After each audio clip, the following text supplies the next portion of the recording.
Hello crackers, welcome back.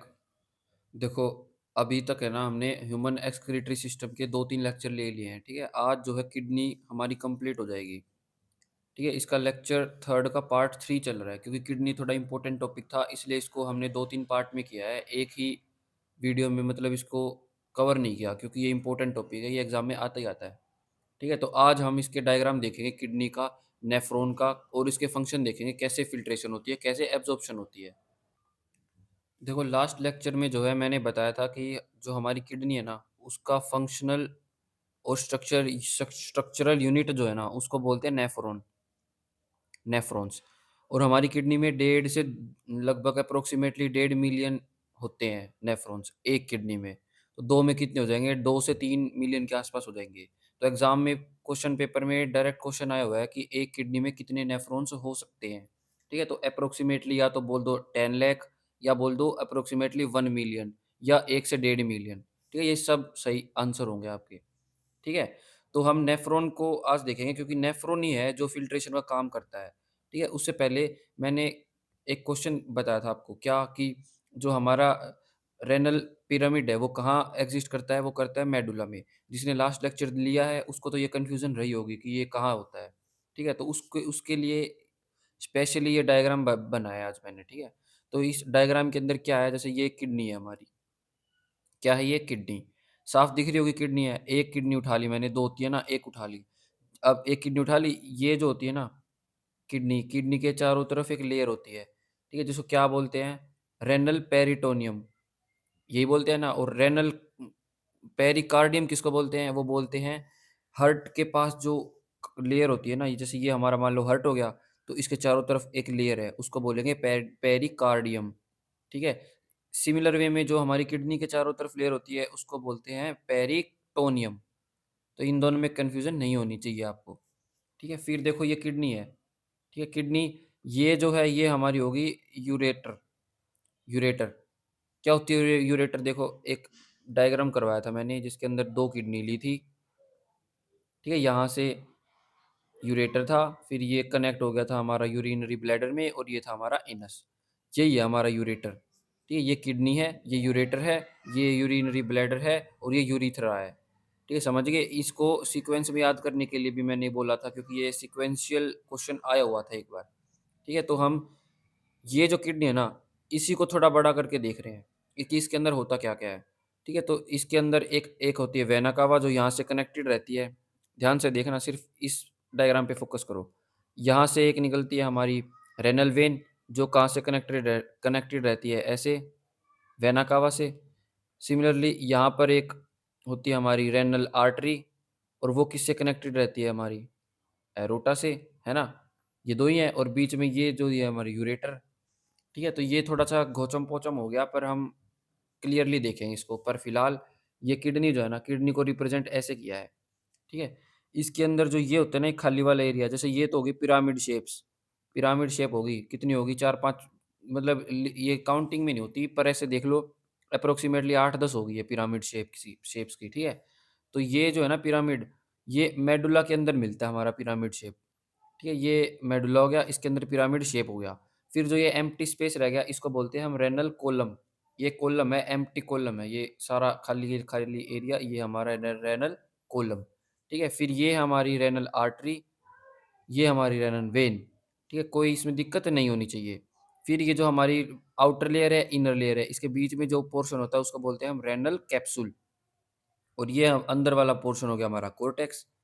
ठीक है, तो ये कुछ डायग्राम है, ये याद रखने की ज़रूरत नहीं है, कौन कहाँ है, क्या क्या है, हमें सिर्फ़ फ़ंक्शन देखना है इनका। ठीक है, जैसे रेनल आर्टरी का क्या फ़ंक्शन है, मैं लास्ट लेक्चर में बता चुका हूँ। क्या बताया था मैंने कि किडनी तक अनफ़िल्टर्ड जितना भी ब्लड है ना, जो फ़िल्टर नहीं हुआ है, वो सब किडनी के अंदर यही लेके जाता है।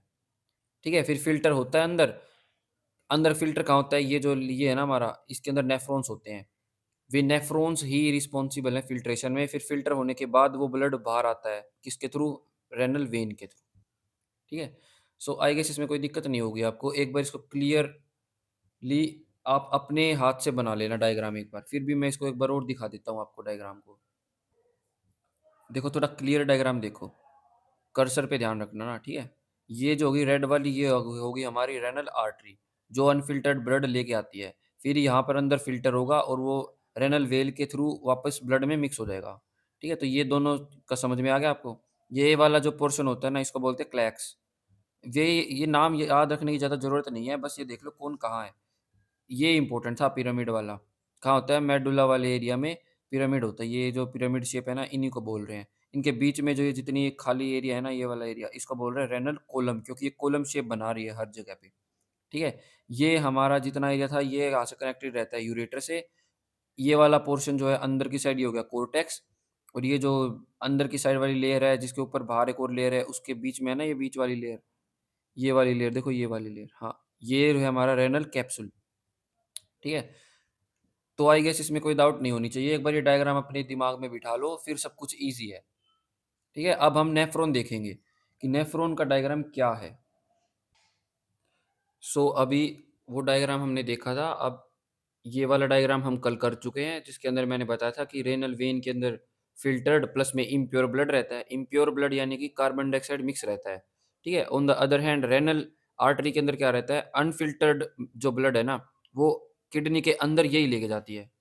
ठीक है? फिर इसके अंदर प्योर ब्लड भी होता है। प्योर ब्लड बोले तो ऑक्सीजन मिक्स्ड ब्लड रहता है। ठीक है? अब जो ये वाला पोर्शन है ना हमारा, सिर्फ़ ये वाला, ये हमने देख लिया अलग से।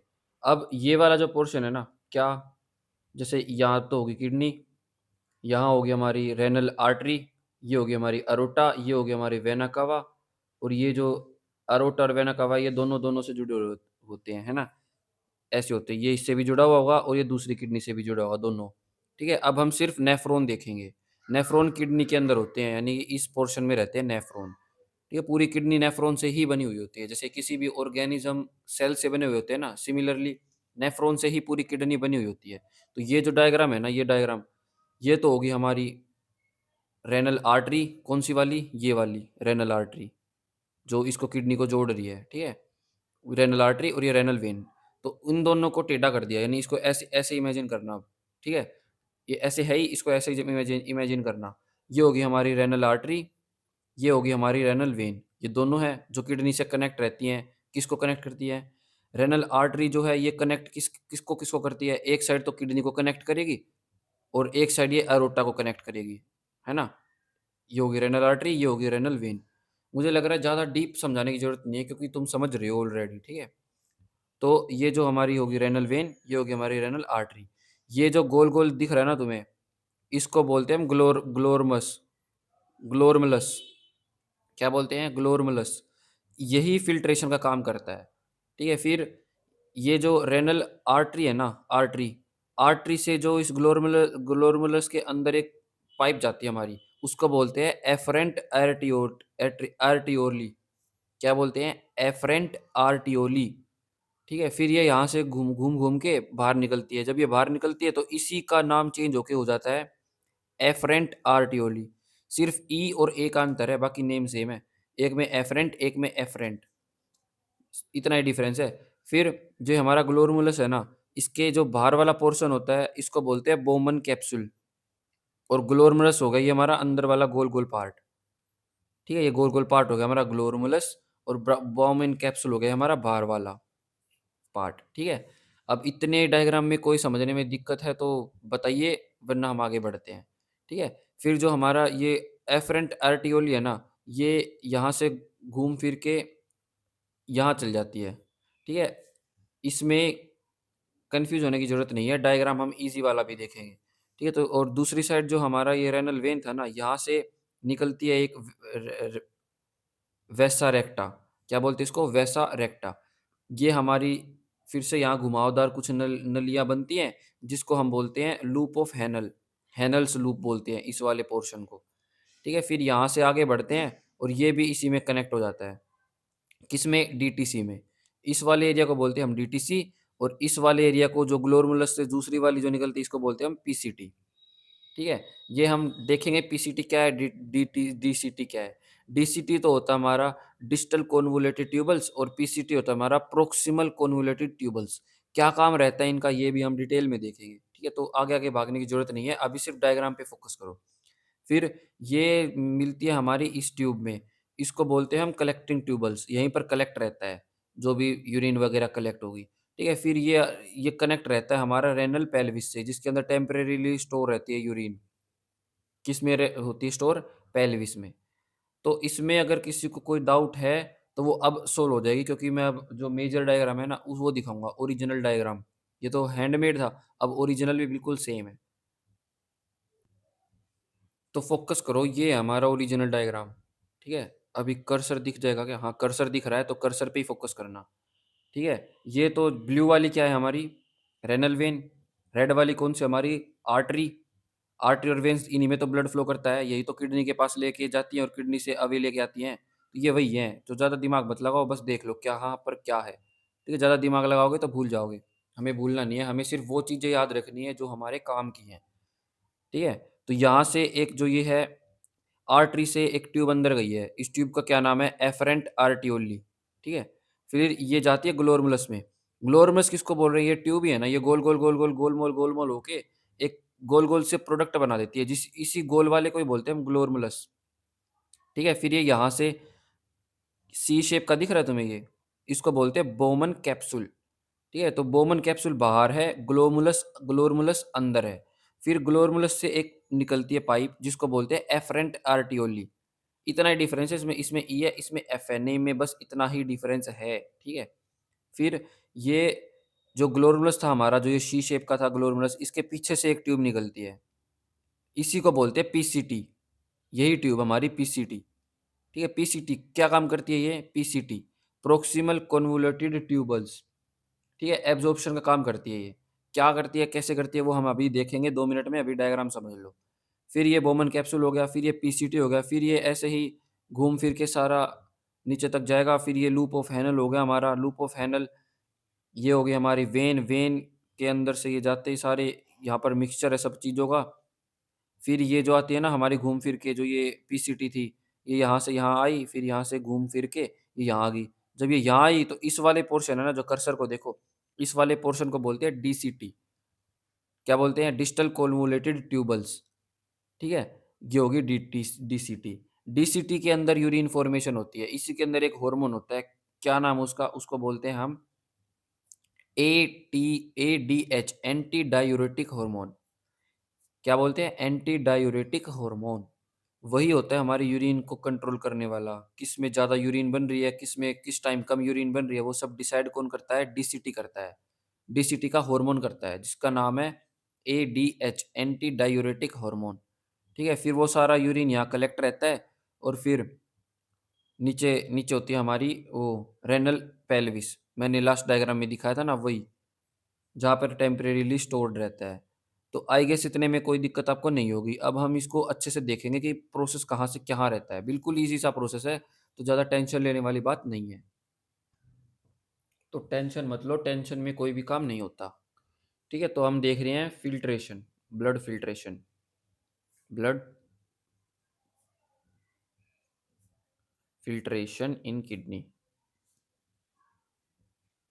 ये 3 स्टेप से होता है। कितने स्टेप से होता है? 3 स्टेप से। पहला स्टेप तो होगा हमारा अल्ट्रा फ़िल्ट्रेशन, अल्ट्रा फ़िल्ट्रेशन। दूसरा स्टेप होता है हमारा सिलेक्टिव रीएब्जॉर्प्शन, सिलेक्टिव एब्जॉर्प्शन।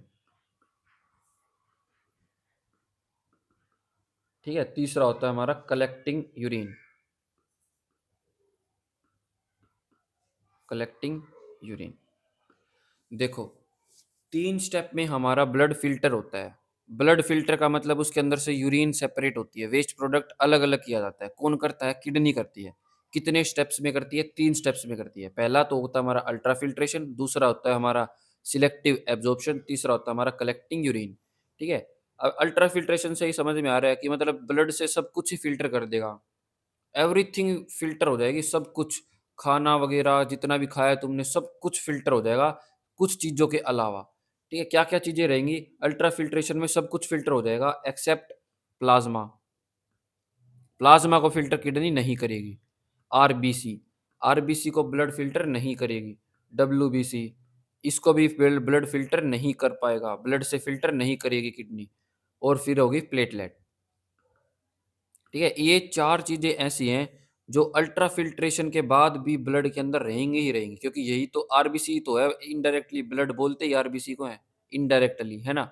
अगर किडनी इनको ही फ़िल्टर कर देगी तो इसका मतलब हमारी बॉडी में कुछ डिफेक्ट है, क्योंकि आरबीसी तो हमारी बॉडी में ज़रूरत है, आरबीसी, डब्ल्यूबीसी, प्लेटलेट, प्लाज़्मा।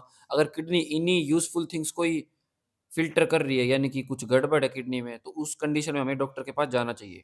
तो ये एक क्वेश्चन बनता है एग्ज़ाम में कि अल्ट्रा फ़िल्ट्रेशन में कौन-सी चीज़ फ़िल्टर नहीं होती है? तो कौन से नहीं होती है? प्लाज़्मा, आरबीसी, डब्ल्यूबीसी और प्लेटलेट। बाकी सब कुछ फ़िल्टर कर देती है हमारी किडनी स्टार्टिंग में।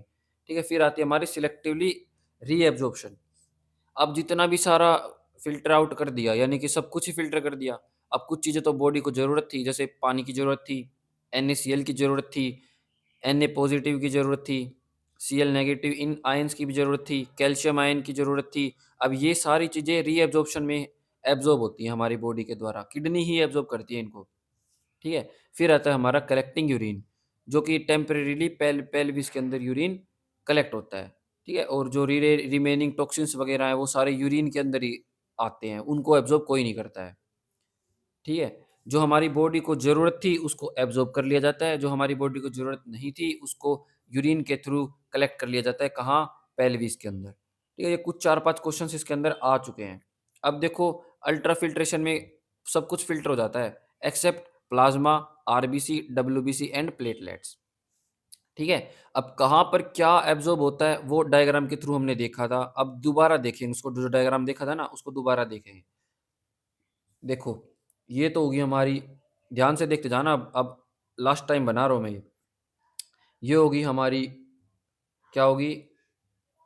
ये होगी हमारी अरोटा, ठीक है? ये होगी हमारी वेना कावा, ठीक है? वेना कावा, ये होगी हमारी एरोटा। ये हो गया हमारा ग्लोरमुलस, ग्लोरमुलस। इसके चारों तरफ क्या होगा हमारा?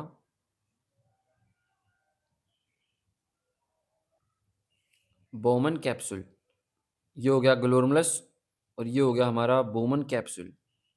दिखा था ना, लगभग अप्रोक्सीमेटली सी शेप का ही था, पर एग्जैक्ट सी शेप का नहीं होता वो, ठीक है? तो ये हमारा हो गया बोमन कैप्सूल, ये हो गया हमारा ग्लोरमुलस और ये था हमारा एरोटा। यहाँ से जाती है एफरेंट एर्टियोली, इसके अंदर ये घुमावदार कुछ नलियाँ होती हैं, फिर वहाँ से वो बाहर निकलता है। बाहर निकलने के बाद उसको बोलते हैं हम एफरेंट, ई वाला, एफरेंट एर्टियोली। फिर ये जो था, यहाँ से हमारी एक ट्यूब निकलती है ग्लोरमुलस से, जिसको हम बोलते हैं पीसीटी। पीसीटी क्या बोलते हैं? Proximal convoluted tubules. यही करती है हमारी अल्ट्रा फिल्ट्रेशन। जो अल्ट्रा फिल्ट्रेशन के बाद बचा हुआ जो भी प्रोडक्ट था ना, ब्लड, वो सारा पीसीटी के थ्रू निकल जाता है बाहर। कहाँ से? ग्लोरमुलस से, ठीक है? मुझे लग रहा है कि तुम्हें समझ में कम आ रहा है अभी, ठीक है, फिलहाल। तो एक बार दोबारा देखते हैं, इस डायग्राम को अच्छे से देखते हैं, क्योंकि डाउट रह जाएगी तो फ़ायदा क्या है। तो देखो, सबसे पहले तो हमारी होगी एक एरोटा, एरोटा से निकली हुई, ये क्या बोलते हैं इसको, देखो, ये तो होगी हमारी एरोटा, बड़ी वाली ट्यूब। एरोटा से जो किडनी को कनेक्ट करती है उसको क्या बोलते हैं? Artery, renal artery. तो ये होगी हमारी रेनल आर्टरी, ये होगी हमारी रेनल वेन। रेनल वेन किससे कनेक्टेड रहती है हमारी? एरोटा से भी कनेक्टेड रहती है और वेना कावा से भी कनेक्टेड रहती है। तो वो डायग्राम सीधा था ना, उसको टेढ़ा कर लो। ये तो हो गई हमारी रेनल आर्टरी और ये होगी हमारी रेनल वेन, ठीक है? अगर तुम्हें इतना समझ में आ गया ना, तो आगे बहुत ही ईज़ी है, ठीक है? अब देखो, ये रेनल वेन, ये रेनल आर्टरी। रेनल आर्टरी से एक ट्यूब निकलती है, जिसको बोलते हैं हम एफरेंट एर्टियोली, ठीक है? जो यहाँ गोल-गोल, गोल-गोल घूमती रहती है, घुमावदार रहती है बहुत ज़्यादा, गोल-गोल। फिर वहाँ से निकल जाती है। निकलने के बाद उसको बोलते हैं एफरेंट एर्टियोली। सिर्फ़ ई और ए का डिफ़रेंस है। बाहर आने के बाद तो ई और अंदर जाते टाइम वो होगी ए, ठीक है? फिर ये जो घुमावदार नलियाँ बन रही है ना, इसको हम बोलते हैं ग्लोरमुलस, ग्लोरमुलस, ठीक है? यही है ग्लोरमुलस जिसके अंदर अल्ट्रा फ़िल्ट्रेशन होता है। यानी कि इसी पोर्शन के अंदर ब्लड से सब कुछ फ़िल्टर कर देती है हमारी कौन कर देती है? किडनी कर देती है। ये नेफ्रॉन पढ़ रहे हैं हम, नेफ्रॉन ही किडनी बनाती है, तो किडनी ही सब फंक्शन कर रही है ये। एग्ज़ाम में क्वेश्चन आए ना कि कौन फ़िल्ट्रेशन करती है, तो सबसे पहले नाम आना चाहिए हमारा नेफ्रॉन का, उसके बाद नाम आना चाहिए हमारा ग्लोमेरुलस का, फिर ग्लोमेरुलस के चारों तरफ ये होती है बोमन कैप्सूल, उसके बाद नाम आता है हमारा बोमन कैप्सूल का। फिर बोमन कैप्सूल से एक और ट्यूब निकलती है जिसको बोलते हैं पीसीटी। जितना भी ब्लड हमारा अब तक फ़िल्टर हो चुका ना, अल्ट्रा फ़िल्ट्रेशन हो चुकी, अल्ट्रा फ़िल्ट्रेशन के बाद जो भी ब्लड के अंदर बचा है ना, वो पीसीटी के थ्रू बाहर आ जाता है इस ट्यूब में। फिर यहाँ पर रीएब्ज़ॉर्प्शन होता है। ये कुछ ऐसी है ट्यूब, ठीक है? काफ़ी सारी कनेक्टिविटी रहती है। इस वाले पोर्शन को बोलते हैं हम लूप ऑफ हैनल, हैनल्स लूप बोलते हैं इस वाले एरिया को, ठीक है? फिर यहाँ से जाती है ट्यूब, इस वाले पोर्शन को बोलते हैं डीसीटी, क्या बोलते हैं? डिस्टल कन्वोल्यूटेड ट्यूबल्स, ठीक है? फिर यहाँ पर आती है हमारी कलेक्टिंग ट्यूबल्स और यहाँ पर होती है हमारी पेल्विस, जहाँ पर टेम्परेरीली स्टोर रहता है हमारा यूरिन, ठीक है? अब इसमें कोई डाउट नहीं होनी चाहिए, ये ट्यूब्स ऐसे ही मिल जाती हैं आगे। ठीक है? अब इसके अंदर कोई किसी को डाउट नहीं होनी चाहिए, अगर अब भी डाउट है, तो भाई डायग्राम को लेक्चर को रिवाइंड करो और डायग्राम को दोबारा समझो, क्योंकि बिल्कुल क्लियर समझाया है इस बार मैंने, ठीक है? फिर अब यहाँ से ब्लड आया, को कैसा ब्लड आएगा? फ़िल्टर्ड या अनफ़िल्टर्ड? अनफ़िल्टर्ड आएगा, अनफ़िल्टर्ड ब्लड आएगा, वो कहाँ घुस गया? ग्लोमेरुलस के अंदर घुस गया। ग्लोमेरुलस के अंदर अल्ट्रा फ़िल्ट्रेशन हुआ, फिर अल्ट्रा फ़िल्ट्रेशन से जो फ़िल्टर होने के बाद सब कुछ ही फ़िल्टर हो गया। सब कुछ फ़िल्टर होने के बाद वो ब्लड पीसीटी के थ्रू यहाँ आ गया। यहाँ से फिर डीटीसी में गया और यहाँ पर फिर कलेक्ट होगी यूरिन, ठीक है? अब क्वेश्चन ये बनता है कि पीसीटी के अंदर तो सर अल्ट्रा फ़िल्टर्ड ब्लड था, वो तो हमारे किसी काम का नहीं है, उसके अंदर तो कोई भी न्यूट्रिएंट वग़ैरह नहीं है, कोई भी हमारे काम की चीज़ है ही नहीं, सब कुछ तो फ़िल्टर कर दिया। अब पीसीटी के अंदर जो भी था ना, रीएब्ज़ॉर्प्शन का काम यहाँ हुआ। यानी कि इस वाले एरिया में एब्ज़ॉर्प्शन का काम होता है। रीएब्ज़ॉर्प्शन 3 जगह होता है। एक तो होता है हमारा पीसीटी में, एक होता है हमारा लूप ऑफ हैनल में और एक होता है हमारा डीसीटी में। अब क्वेश्चन यही बनता है कि जो पीसीटी में है कितना अब रीएब्ज़ॉर्प्शन होगा? तो देखो 70 से 80% रीएब्ज़ॉर्प्शन हमारा पीसीटी के अंदर होता है। इसीलिए पीसीटी इम्पोर्टेंट है, ठीक है? फिर या 7 से 8% यहाँ हमारा लूप ऑफ हैनल के अंदर एब्ज़ॉर्प्शन होता है, कितना होता है 7 से 8%। इसके अंदर बेसिकली नमक यानी कि NaCl और वाटर। अगर बॉडी को ज़रूरत है वाटर की तो वाटर यहाँ पर इस एरिया में एब्ज़ॉर्ब होगा और नमक वग़ैरह इसी एरिया में एब्ज़ॉर्ब होगा। फिर फंक्शन मेन आता है हमारा डीसीटी का। डीसीटी के कुछ 4-5 मेन फंक्शन हैं। सबसे पहला तो हो गया हमारा ये 2 से 3% एब्ज़ॉर्प्शन का काम करता है। क्या एब्ज़ॉर्ब करता है वो एक बार एग्ज़ाम में पूछा गया था। क्या एक तो आयन्स को एब्ज़ॉर्ब करता है ये। जैसे Na पॉज़िटिव आयन को एब्ज़ॉर्ब करेगा, क्लोरीन Cl नेगेटिव आयन को एब्ज़ॉर्ब करेगा, एक कैल्शियम आयन को एब्ज़ॉर्ब करेगा। ये तीनों मेजर आयन्स हैं जिनको डीसीटी के अंदर एब्ज़ॉर्प्शन का काम होता है, ठीक है? फिर एक काम और है इसका क्या? डीसीटी के अंदर एक हार्मोन होता है एडीएच, एंटी डाययूरेटिक हार्मोन। यही हार्मोन है जो यूरिन को बनाने का काम करता है, यानी एंटी है ये। ड देखो डाययूरेटिक एंटी यानी इसके अपोज़िट काम करता है। क्या मतलब है अपोज़िट काम करता है? देखो, जैसे मान लो यूरिन ज़्यादा बन गई, यानी कि यूरिन ज़्यादा बन गई, तो उस कंडीशन में एडीएच कम बनेगा, ठीक है? अगर यूरिन कम बनी, उस कंडीशन में एडीएच ज़्यादा बनेगा। अब अगर देखो, मान लो यूरिन ज़्यादा बन रही है, अब यूरिन ज़्यादा बन रही है, तो उस कंडीशन में एडीएच कम बनेगा। ठीक है, एडीएच कम बनेगा तो जितनी बॉडी को नीड होगी उतना वाटर एब्ज़ॉर्ब हो जाएगा और बाकी यूरिन के थ्रू बाहर चला जाएगा। ठीक है, सिमिलरली अगर यूरिन कम बन रही है तो एडीएच ज़्यादा बनेगा यानी एंटी डाययूरेटिक हार्मोन ज़्यादा बनेगा।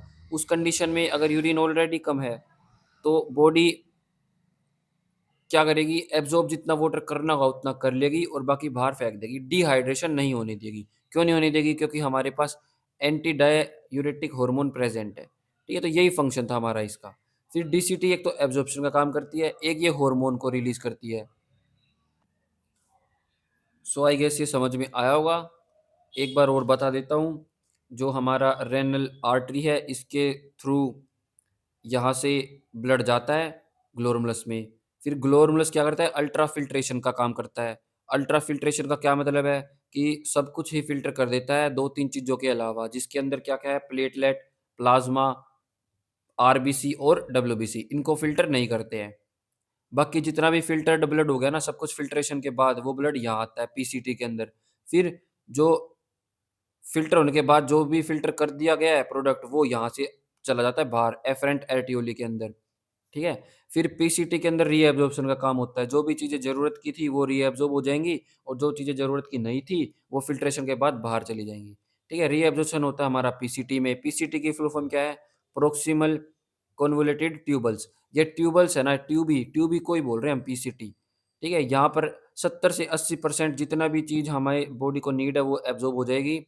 बची हुई 7 से 8% जिसके अंदर नमक और पानी होता है, NaCl एंड वाटर, वो लूप ऑफ हैनेल में रीएब्ज़ॉर्ब हो जाएगा। फिर वो ट्यूब्स जाएँगे डीसीटी के अंदर, डीसीटी भी ट्यूब को ही बोलते हैं, तो कन्फ्यूज़ नहीं होना है। इस बचे हुए पोर्शन की ट्यूब है, इसी को हम बोल रहे हैं डीसीटी।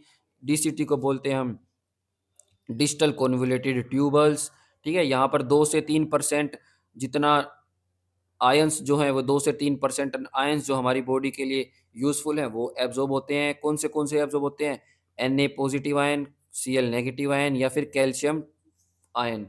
कैल्शियम आयन तो इम्पोर्टेंट होते ही हैं, हमारी बोन्स के लिए भी, हमारी मसल्स के लिए भी कैल्शियम, फ़ॉस्फ़ोरस इम्पोर्टेंट होते ही हैं। तो वे दोनों कहाँ होते हैं? हमारे डीसीटी के अंदर ये एब्ज़ॉर्ब होते हैं। फिर जो हमारा पोर्शन यूरिन बच गई वो सारी यहाँ कलेक्टेड ट्यूबल्स के अंदर कलेक्ट होती है, फिर वहाँ से टेम्परेरीली पेल्विस के अंदर स्टोर होती है। ठीक है? इसके अंदर कोई डाउट नहीं है। फिर डीसीटी के कुछ फंक्शंस होते हैं। एक तो फंक्शन होगा ये हमारा एडीएच। एडीएच को बोलते हैं हम एंटी डाययूरेटिक हार्मोन, यानी कि यूरिन बनने के प्रोसेस से उल्टा काम करती है ये। ठीक है? अगर मान लो यूरिन ज़्यादा बनी हुई है तो उस कंडीशन में ऑटोमैटिक एडीएच कम बनेगा, क्योंकि ऑलरेडी यूरिन ज़्यादा बन रही है, तो उसके अंदर हमें एंटी एंटी है ये तो यूरिन का, इसलिए ये कम बनेगा। अगर ये कम बन रहा है इसका मतलब यूरिन ज़्यादा बन रही है, क्योंकि ये एंटी है, एंटी डाययूरेटिक हार्मोन है। अगर एंटी यूरेटिक हार्मोन ज़्यादा बन रहा है, एडीएच ज़्यादा बन रहा है, तो इसका मतलब यूरिन कम बनेगी, क्योंकि ये एंटी है किसी भी चीज़ का, यानी कि इसको ऐसे समझो, मान लो कोई एंटी काम कर रहा है, यानी कि वो किसी के अपोज़िट काम कर रहा है ना? अगर एंटी काम ज़्यादा हो रहा है, तो अपोज़िट यानी कि एंटी ज़्यादा हो गया, तो वो काम कम होगा। यानी कि एडीएच ज़्यादा बन गया, उसका मतलब यूरिन कम बनेगी। सिंपल सी बात है, इसमें कोई डाउट नहीं होनी चाहिए। फिर डीसीटी के अंदर 2 हार्मोन होते हैं, एक तो हो गया एडीएच, इस एडीएच को ही एक दूसरा नाम है वेसोप्रोसिन हार्मोन। तो ये एडीएच ना आके वेसाप्रोसिन के नाम से आ जाए तो भी हमें गलत नहीं करना है। ये दोनों एक ही के 2 अलग-अलग नाम हैं, ठीक है? फिर इसके अंदर एक और काम होता है क्या? के पॉजिटिव, एच पॉजिटिव आयन इन एच पॉजिटिव आयन इन दोनों का सिक्रीशन एक्सेस अगर हो जाते तो ये इनको सिक्रीट भी करती है डीसीटी। ठीक है? फिर ये पोन पानी के लिए इम्परमिएबल है, यानी कि पानी जो है ना इसके अंदर वाटर अगर फ्लो कर रहा है ना तो वो परमिट नहीं कर सकता। मतलब इसके थ्रू बाहर ब्लड के अंदर डायरेक्ट मिक्स नहीं होएगा। ऐसे नहीं होता, वेन के अंदर वाला ब्लड वेन के अंदर ही रहता है। तो नेफ्रॉन की जो डीसीटी वाला पार्ट है ये इम्परमिएबल है, यानी कि यहाँ से पानी ऐसे ही बाहर नहीं निकल सकता, ना नहीं निकलेगा। ये इसी के अंदर स्टोर होगा। ठीक है? तो ये कुछ फंक्शंस थे हमारे पूरे नेफ्रॉन के। इस सारे को कलेक्टिवली हम नेफ्रॉन बोल देते हैं। एक नेफ्रॉन, एक किडनी में कितने नेफ्रॉन? 10 लाख से लेके 1 मिलियन तक बोल सकते हैं। अगर उसके अंदर से 50% नेफ्रॉन ब्लॉक हो जाएँ तो उस कंडीशन में क्या होता है? किडनी फेलियर हो जाता है। ये क्वेश्चन आया हुआ है एग्ज़ाम में। ठीक है? तो आई गेस इतना आपको समझ में आ गया होगा। इसमें कोई ज़्यादा दिक्कत वाली बात थी नहीं। यहाँ से ब्लड आया, अल्ट्राफ़िल्ट्रेशन हुआ, फिर यहाँ पर रीएब्ज़ॉर्प्शन हुआ, फिर यहाँ पर एडीएच बना, फिर यहाँ पर हमारा स्टोर हो गया। सो आई गेस इसके अंदर कोई दिक्कत नहीं है। ठीक है? फिर हमने देखा कि डीसीटी जो है इसके अंदर 2 हार्मोन्स बनते हैं। एक तो हो गया हमारा एडीएच और एक को बोलते हैं हमारा पीटीएच। पीटीएच क्या? Parathyroid hormone. पैराथायरॉइड हार्मोन को बोलते हैं हम पीटीएच। पीटीएच क्या काम करता है? कैल्शियम, अगर मान लो यहाँ पर जो कैल्शियम वगैरह एब्ज़ॉर्ब हो रहा है, वो इसी हार्मोन की वज़ह से हो रहा है। ठीक है? कैल्शियम जितनी हमारी बॉडी को नीड होती है ना, वो सारा कैल्शियम पीटीएच के द्वारा हमारी बॉडी एब्ज़ॉर्ब कर लेती है। और पीटीएच कहाँ प्रेज़ेंट है? हमारा डीसीटी के अंदर प्रेज़ेंट रहता है। और कौन-सा हार्मोन डीसीटी के अंदर होता है? एडीएच। ठीक है? तो 2 हार्मोन हमारे एडीएच के इसके डीसीटी के अंदर होते हैं। कौन से? एक तो एडीएच, जिसका दूसरा नाम है वैसोप्रेसिन हार्मोन और दूसरा होता है हमारा पीटीएच जिसको हम फुल फॉर्म में बोल सकते हैं पैराथायरॉइड हार्मोन, जो कि कैल्शियम आयन्स को एब्ज़ॉर्ब करने का काम करता है। और एडीएच क्या काम करता है? एंटी डाययूरेटिक हार्मोन है। अगर यूरिन ज़्यादा बन रही है तो इसका मतलब है एडीएच कम बना है, तभी तो यूरिन ज़्यादा बनी क्योंकि ये एंटी उल्टा काम कर रहा है। अगर यूरिन कम बन रही है तो इसका मतलब ये है कि एंटी डाययूरेटिक हार्मोन ज़्यादा बन गया, इसीलिए यूरिन कम बनी है। ये कंडीशन डिपेंड करता है अगर हमारी बॉडी में पानी वाटर की अमाउंट ज़्यादा बन रही है, तो वाटर ज़्यादा जितनी ज़रूरत होगी बॉडी तो उतना ही रखेगा, बाकी फेंक देगा, ठीक है? तो इसलिए इन दोनों चीज़ों को ये हमारा हार्मोन अकॉर्डिंगली बैलेंस करता रहता है। ठीक है? अब क्वेश्चन ये बन रहा है हमारा कि जो फ़िल्ट्रेशन होता है वो किसके अंदर होता है? फ़िल्ट्रेशन किस में होता है? अब मैं ऑप्शन दे रहा हूँ। पहला हो गया किडनी, दूसरा हो गया नेफ्रॉन, थर्ड ऑप्शन है तुम्हारा ग्लोमेरुलस और फोर्थ ऑप्शन हो गया हमारा बोमन कैप्सूल। ठीक है? यानी ब्लड फ़िल्ट्रेशन इनमें से कहाँ होता है? तो अभी वीडियो को पॉज़ करके आप अपना आंसर टिक कर सकते हो। इसका आंसर मैं कल बताऊँगा आपको, ठीक है? अभी पता तो चले कि भई कौन पढ़ रहा है, कौन नहीं पढ़ रहा है। तो ब्लड फ़िल्ट्रेशन किस में होता है? तो ये आप बता देना। कल हम इसी को कंटिन्यू करेंगे, थोड़ा-सा लंग्स के बारे में देखेंगे कि लंग्स कैसे हमारा एक्सक्रीशन का काम करते हैं। फिर हमारा लास्ट पार्ट होगा हमारा यूरिन का। कुछ यूरिन की प्रॉपर्टीज़ होती हैं, जैसे इसकी पीएच किस-किस से बना हुआ होता है ये, इसके अंदर क्या-क्या चीज़ें निकलती हैं वेस्ट प्रोडक्ट में, क्या-क्या चीज़ें नहीं निकलनी चाहिए यूरिन के थ्रू, वो सब हम देखेंगे यूरिन वाले टॉपिक में। ठीक है? तो आज के लिए बस इतना ही। इसका आंसर ज़रूर करके जाना कमेंट सेक्शन में, पता चले कि किसका आंसर सही है, किसका गलत है, कौन पढ़ रहा है, कौन नहीं पढ़ रहा है। ठीक है? तो good luck and have a nice day. Bye.